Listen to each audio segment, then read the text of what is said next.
Namaste children. Today we are going to hear a story of Velu, a hard-working farmer who's eagerly waiting for rain.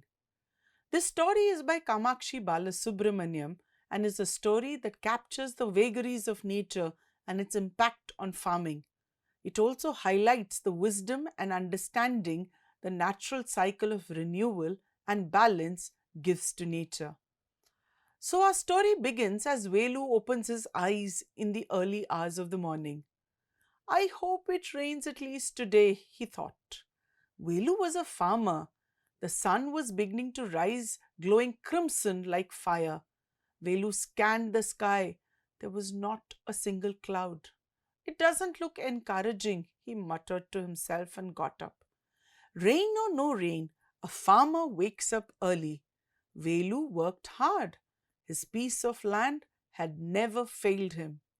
Season after season, he cultivated it, harvesting jowar one season, dal the next.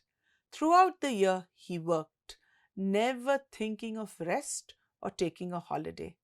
For nearly 6 years it had been so, ever since he had got his own piece of land. But this year turned out to be different. At the end of summer, the rains didn't come. Velu and his neighbors waited, but their waiting didn't end.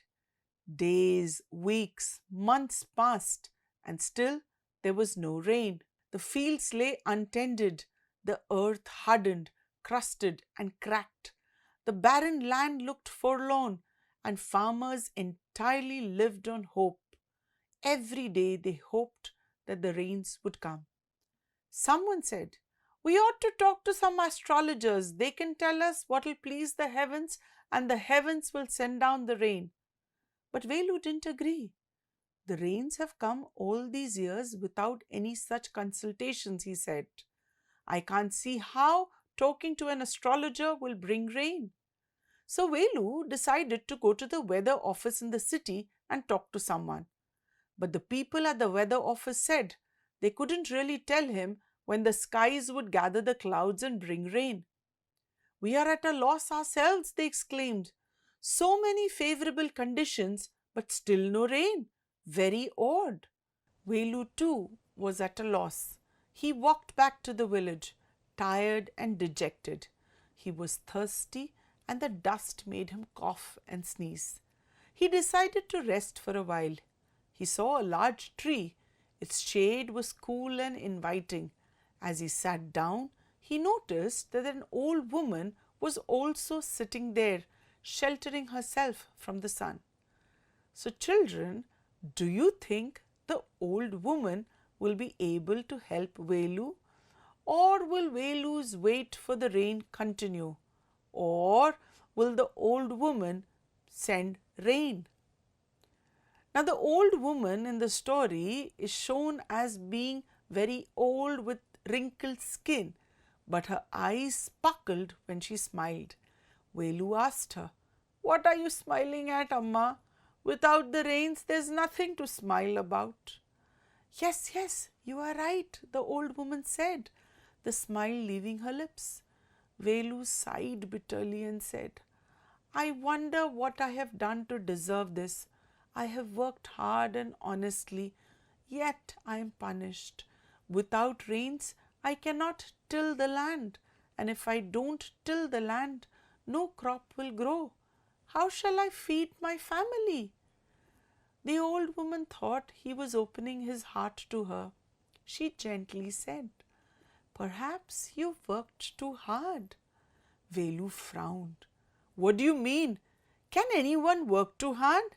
I have only done what any hard-working farmer would do. This is the first season in 6 years that I have not sown or plowed. Oh, it's hard not being able to work." The old woman spoke softly. "But my son, that is what I'm talking about. You have strength now. You can work without a break. But have you thought about the land? The earth works too when you plow and sow. The earth has worked for thousands of years. Shouldn't someone let the land rest a bit? Nature is a mother to all of us. She gives her children the rest they need." Velu now began to understand. When the rains don't come, you are dejected, but in that way the land is left alone. The land lies undisturbed, staring at the sky, resting. And when the rains come, it'll spring back into activity, fresh and ready for your crop. Go home, my son. Nature knows a thing or two. The old woman walked away saying all this to Velu. Velu too slowly got up. He thought of his beloved piece of land. Perhaps she is right, he said to himself. As he approached the village, he felt a cool breeze on his back, then a drop of water on his shoulder. He looked up at the skies. Clouds were gathering in the distance. It grew dark. Soon there was lightning and thunder, and then the sweet, fragrant rain. Velu ran home, laughing and happy.